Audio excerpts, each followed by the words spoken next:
Welcome back to another edition of Panther Primer. Panthers been on the road for the past couple of weeks, so we skipped last week and we decided to return this week with our guest, goaltender Simon Hofley. So Simon, team came away with a 1-win, 1-loss, 1 overtime loss road record.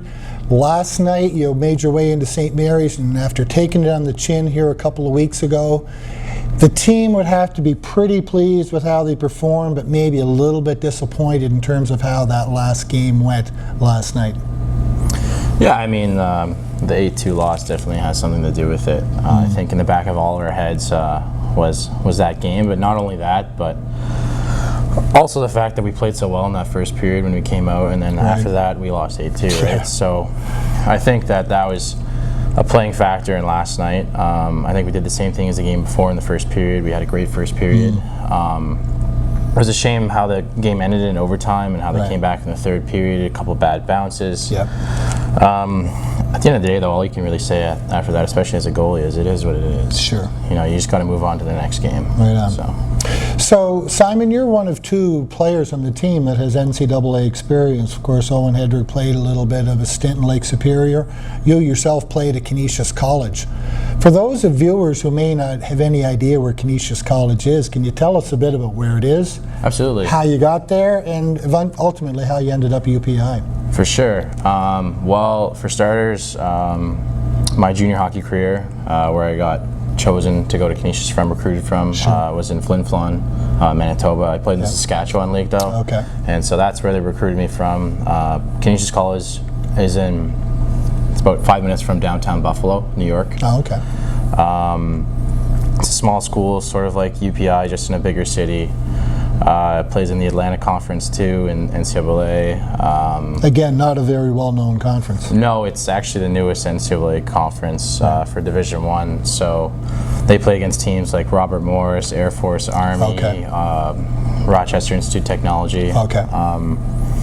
But yeah, so I think what I really owe my recruitment to that team is to actually AAA my last year when we went to Telus Cup. And that was when I got all my notoriety, and then I went to Flin Flon, and I think even with AAA and Junior A, that's how they recruited me to Canisius. Okay, how'd you end up here?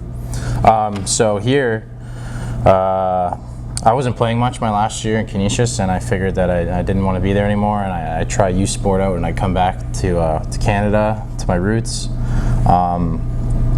The only time I'd ever been out east was for a tournament in Moncton, the Monctonian, and I barely remember that. Sure.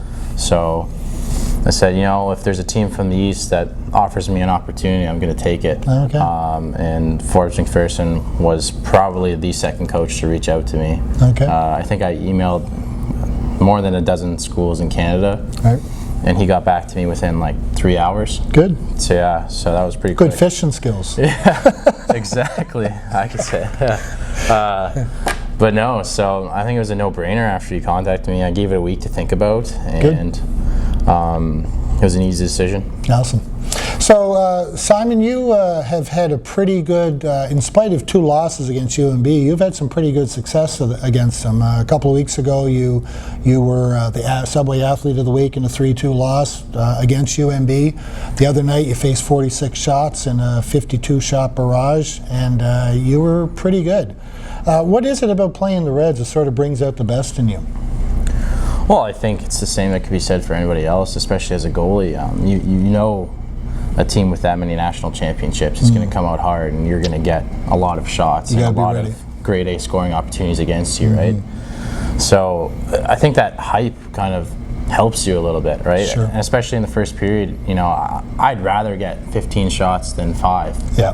Because going into the second, you're not really sure what to expect. Sure. With UNB, you just know that every period is going to be a lot of 4 lines. Yeah. Yeah. A lot of shots, a lot of time in your own end, a lot of defending, and you know, the thing with being a goalie is all you do is defend. Right. Even defense from time to time they score, right? Sure. And so I get hyped up because I know I'm going into a game where I have to 100% defend the whole time, and it's going to be a challenge. Yeah. So So load management is a term that's sort of been in vogue for goalies. You hear a lot in the NHL, and with the recent injury to Matt Mancina, your load management has certainly been increased. You have the most minutes played of any goalie in the AUS, along with it pretty close to Etienne Montpetit from UDM.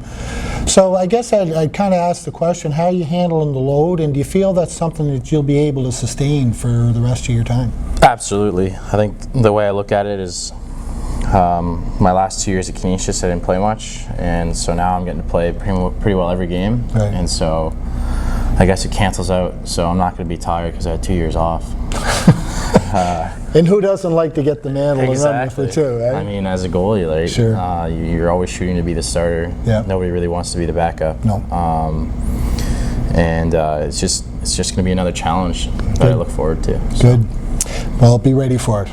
Thank you. So, final question, Simon. Injuries are certainly a part of the team. Currently, we have the Pilon twins are out. Jesse Sutton's out. Looking to maybe get 2 of those 3 possibly back for Friday night's game. But we've seen the return of the big Swede, Phil Rydstrom. He's been good in his return, 3 points in his 3 games back. He's certainly found chemistry with Cam Kiley and Kyle Maximovich apparent in the last couple of games.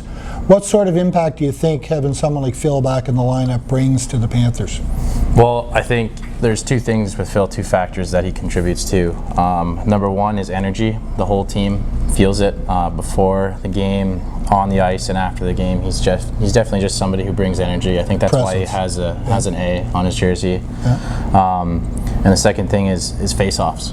I mean, everybody can see, obviously, he is a talented forward, a goal scorer, a playmaker, but his face-off winning ability is next to none, especially on the penalty kill. Sure. It's just a huge advantage when we have somebody who we can depend on to win those face-offs and ultimately get the puck out of our end. And possession's such a big part of the game. Exactly. Yeah. So Simon, listen, you only have a few months left in your season. It's your 5th year here. It's your last year of college eligibility. Hope you enjoy it. Thanks for being part of the Panthers. Thank you. Thank you so much. Have a good one. So after being on the road for the past couple of weeks, the Panthers are going to spend 4 of their next 5 games at home. That begins this Friday at 7 o'clock at the McLaughlin Arena as they take on the St. Francis Xavier X-Men at 7 o'clock. So come on out, catch some exciting AUS men's hockey action, support your Panthers. Hope to see you there.